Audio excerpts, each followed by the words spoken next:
you were saying it was very difficult to test the new drugs. This is the silly bit, because I'm not a statist, I was on the artist side of things. Warfarin stops the blood clotting.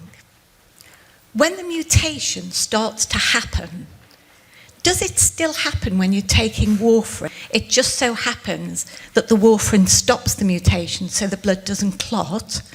And are you able to test, if you put people on a new drug and you left them on warfarin, whether that mutation would continue, so you would know that the mutation had stopped and the drug was working? Does that make sense? Maybe just a little correction. The word mutation we wouldn't use here. I think you're referring to the antibodies, the presence of the antibodies.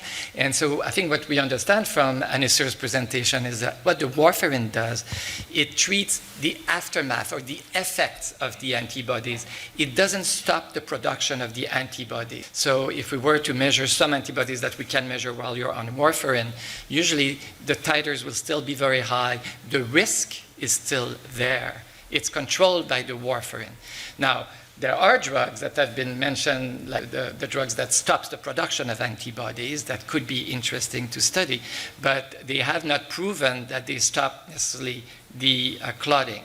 And it would be hard to do now because you wouldn't want to stop the anticoagulation for that. So that's where the challenges might be.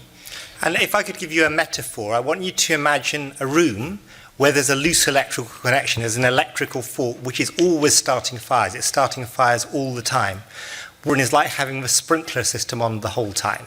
So the fire is always prone to start, but there never will be a fire because the sprinklers are on all the time. But who wants to live in a house with the sprinklers on all the time, you see? So if you switch the sprinklers off, you're going to get a fire again. It's good. It doesn't work for those of us that I've just had my second coronary in 20 years. Could you, sorry, was that a question or just a... Well, it's just to state that, you know, it doesn't, I was on warfarin. I mean, I'm probably a bit under what I'm taking, but I still managed to have a second coronary in 20 years, you know. And I've been, you know, it's the second one. So what you're talking about here is the idea that not everybody is stopped. Warfarin doesn't work for everybody. No, well, I think it worked perfectly all right as long as I get enough of it. It's just because of the state of play in the health service, sometimes you get people who are frightened to prescribe too much. I mean, I now know there's a lady over there that's on almost double the amount I'm on, and I have to really argue to get them to prescribe a bit more. I mean, I would say three things to you. Firstly, there is a thing called refractory APS. Refractory APS means APS which is so hard to treat that the standards don't work for those people, and I've got patients like that too. Secondly, heart attacks happen. I could get a heart attack. I don't have APS. It may be that a person's destiny is to get a heart attack for another reason, and it wasn't the APS which caused it. That's the second thing. And the third thing is, I am very wary about this idea that people don't want to prescribe enough warfarin, because warfarin is also dangerous. I mean, we heard a story of a life-threatening bleed.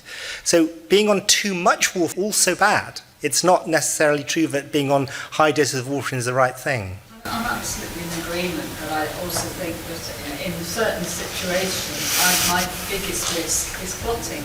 I've never had an overeat as such. You know, It's a difficult balance.